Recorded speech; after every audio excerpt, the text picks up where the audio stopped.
Hello everyone. The aim of this video is to give you an overview of the content for this week. This week will be dedicated to mass spectrometry, and the aim of this week is twofold. On one hand, the idea is to get you more familiar, more confident with interpreting spectral data from NMR, infrared and mass spectrometry to ascertain the structure of compounds.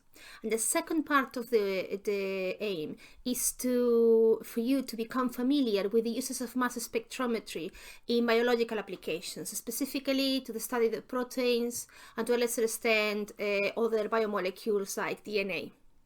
So what do you have available for this week? Well, you've got the workshops exercises for our next workshop. I've also included a link to a web page that allows you to calculate molecular masses for specific isotopes. So when you do the mass spectrometry problems, do not use the atomic mass values from the periodic table. Those are weighted averages of the different isotopes of a particular element. Use this calculator so it can give you specific monoisotopic masses, for particular isotopes for that particular peak.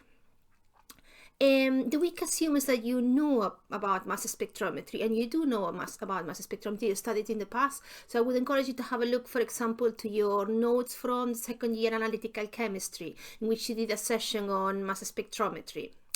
I've included a video by the RSC on general introduction to mass spectrometry.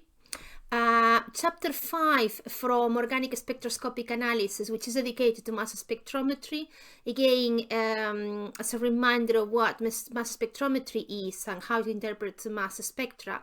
And I've also included a link to chapter 6 of this same book, which I already gave you the previous week, structural elucidation using all spectroscopic information available, because the idea is that we will be resolving exercises that will require you to interpret NMR, infrared and mass spectrometry data to ascertain the structure of the compound. The second part of the resources are dedicated specifically to the use of mass spectrometry in biological applications, mostly protein analysis. So you've got a series of videos on that topic. The first one giving a little bit about the history of mass spectrometry and how mass spectrometry happened to be used in biological applications. The second and third video is about the instrumentation involving mass spectrometry of proteins and biological molecules. You will see that mass spectrometry, when applied to protein analysis, uses very specific ion sources and very specific analyzers, ion separators, to perform the experiments. And finally, in the last part, I will be talking about a technique called MS-MS, or also known as tandem mass spectrometry, and how we can use this technique to study biomolecules. Examples of protein analysis, and also an example of mass spectrometry imaging, and an example of DNA sequencing.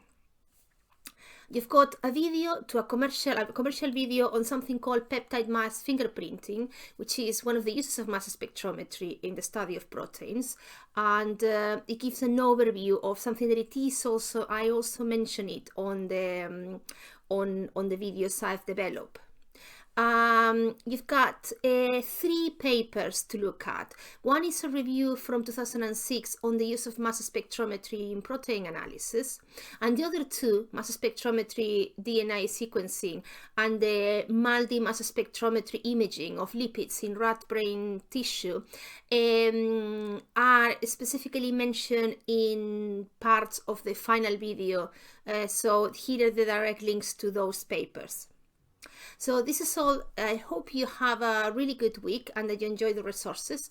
And if you have any questions, please let me know. emilia.bertolo@canterbury.ac.uk. Thank you very much for watching and enjoy the week.